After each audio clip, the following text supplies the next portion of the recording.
Inna lillahi wa inna ilaihi raji'una. 'Yan bindiga sun sake aikata aika-aika a jihar Katsina, inda yanzu a rahoton namu za ku ji cewa 'yan bindigar sun kashe 'yan sa-kai wato 'yan sintiri fiye da mutum 100 a jihar ta Katsina. Masu saurare ku gyara zama domin jin cikakken rahoton da muke tafa da shi a halin yanzu kan wannan ta'asa da 'yan bindigar suka sake aiwatarwa a jihar Katsina. Ga cikakken rahoton. Har yanzu dai rashin tsaro na ƙara ta'azzara a wasu yankuna da ke arewacin Najeriya, musamman ma jihar da shugaban ƙasa Muhammadu Buhari ya fito wato jihar Katsina, inda 'yan bindiga ke ci gaba da cin karensu babu babbaka kai kace babu gwamnati a jihar. A yanzu rahoton da muke tafa da shi akalla 'yan sintiri wato 'yan banga sama da guda 71 ne aka yi jana'izarsu a ƙarshen makon nan. Sannan kuma wato ana ci gaba da neman ƙarin wasu fiye da wato 70 da aka haike masu wato sun mutu a harin 'yan bindiga a Katsina.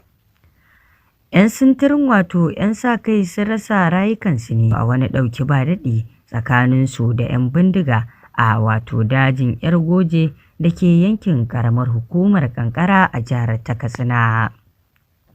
Wani mazaunin yankin ya shaidawa jaridar BBC cewa an kwashe fiye da wato awa 48 ana wannan artabu tsakanin wato ɓangarorin guda biyu, 'yan bindiga da kuma 'yan bangar. Al'amarin dai ya shafi mazauna ƙauyukan da ke kusa da wato dajin na 'yar goje, wanda kuma ya haɗa da ƙananan hukumomin Bakori da wato Kankara da kuma wato Malumfashi a jihar ta Katsina. A yankin Jargaba na wato Malumfashi ma an yi jana'izar mutum fiye da wato 10 sakamakon wannan artabu.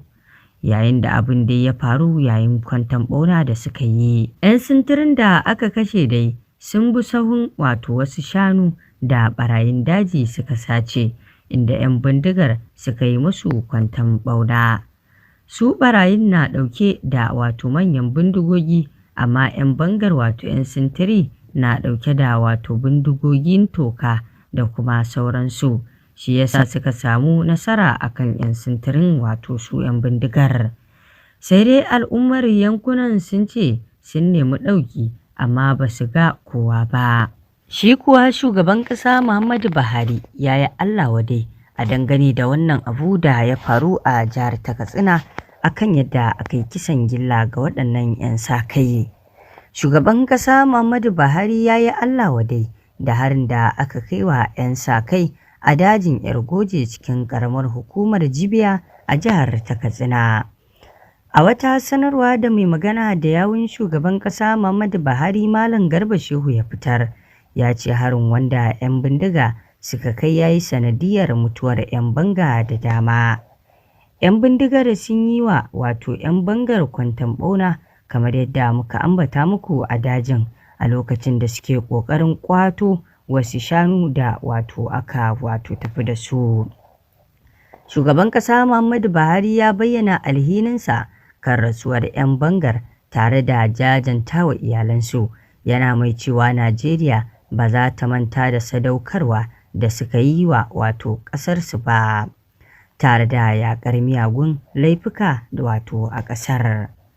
Muna addu'a tare da jajantawa iyalan mamatan a wannan lokaci na alhini, muna addu'ar Allah ya gafarta musu, in ji shugaban ƙasa Muhammadu Buhari. Jaridar Aminiya ta rawaito cewa adadin mutanen da 'yan bindigar wato suka kashe a wato ƙananan hukumomin Bakori da Kankara sun kai kimanin 84, yanda wato jaridar BBC ta ce ma fiye da mutum 100. Mashawarcin gwamna Aminu Bello Masari kan sha'anin tsaro Ibrahim Ahmad Katsina ya ce gwamnatin za ta kafa kwamitin bincike wato domin gano musabbabin abin da ya faru domin ɗaukar mataki wato da ya dace.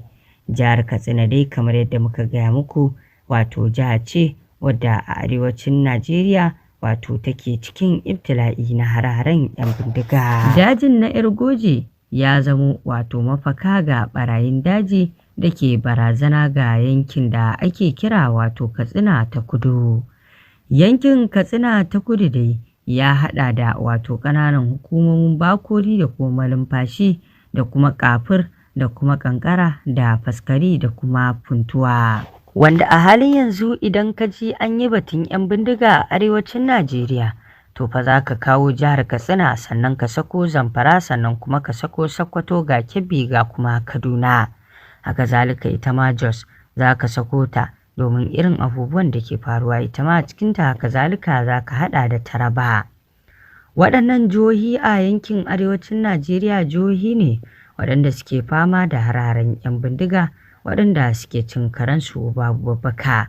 Kuma babban abin takaici, abin mamaki ma, sai ka rasa ta ina waɗannan 'yan bindiga ke samun makaman da suke riƙewa a hannunsu. Kuma haka zalika idan ka ga makaman da ke hannunsu za ka sha mamaki, sai ka ce wasu jami'an tsaro. A wani ƙaulin ma ana batun wato makaman da ke hannunsu, wasu jami'an ma a Najeriya ba su taɓa riƙe irin waɗannan makamai ba. Irin waɗannan abubuwa ne kan ba wa mutane mamaki na irin yadda wato 'yan bindigar ke samun makamai da kuma wato kayan abinci. Sai dai yanzu sojoji na ƙoƙari sosai wajen kama irin waɗannan ɓata garin da suke masu safarar makamai da kuma kayan abinci. Babu shakka dai wannan al'amari abu ne na takaici, duba da yadda jihar Katsina ke fuskantar wannan ta'ammali, yadda 'yan bindiga ke ci gaba da wato cin karensu babu babbaka. Kuma babban abin takaicin shine wannan jiha ta Katsina ita ce jihar da shugaban ƙasa Muhammadu Buhari ya fito, wanda ko ba komai dai ko dan da shugaban ƙasa a ɗaga masu ƙafa ko kuma a ce a samu wadataccen tsaro a cikinta. Amma kuma kash, ita ce jihar da ke fuskantar barazanar 'yan bindiga a kowane lokaci, da ita da maƙociyarta jihar Zamfara da ma Sokoto. Al'amarin da ke faruwa na hare-hare na 'yan bindiga a iya arewacin Najeriya ake samu, banda kudancin Najeriya. Dukkan wani ibtila'e da 'yan bindiga da kuma irin wanda suke yin abubuwa dai na ɗauki ba daɗi, wato suke tashar da hankali, za ka samu a nan arewacin Najeriya akan gurfanar da shi, ba wai a kudancin Najeriya ba. Wannan dai yana ɗaya daga cikin abubuwan da wasu ke kallo cewa yana iya bayuwa zuwa rashin haɗin kai na manyan da suke arewacin Najeriya, wanda ba kishin arewacin Najeriya ne a zuciyarsu ba, sai dai a bakunansu, wanda ba sa aiwatar da shi a aikace. Ya Allah, muna roƙonka, Allah kai makawo mana ɗauki a arewacin Najeriya da ma Najeriya baki ɗaya. Wannan irin ibtila'i da ke faruwa na yadda 'yan bindiga ke cin karensu babu babbaka, ya Allah kai mana maganin su. Zaɓe da ke karatowa, ya Ubangiji muna roƙonka, Allah ka zaɓa mana shugaba na gari a cikin waɗannan wanda suka fito takara. Duk wanda ba shi da aniya ta arziki da alkhairi a cikin zuciyarsa, Allah Ubangiji kar ka ba shi wannan mulki. Duk wanda yake da aniya ta alkhairi a cikin zuciyarsa, komai kankantarsa da ake gani, Allah Ubangiji ya ba shi. To masu saurare, me za ku ci da wannan harare na 'yan bindiga? Mun gode.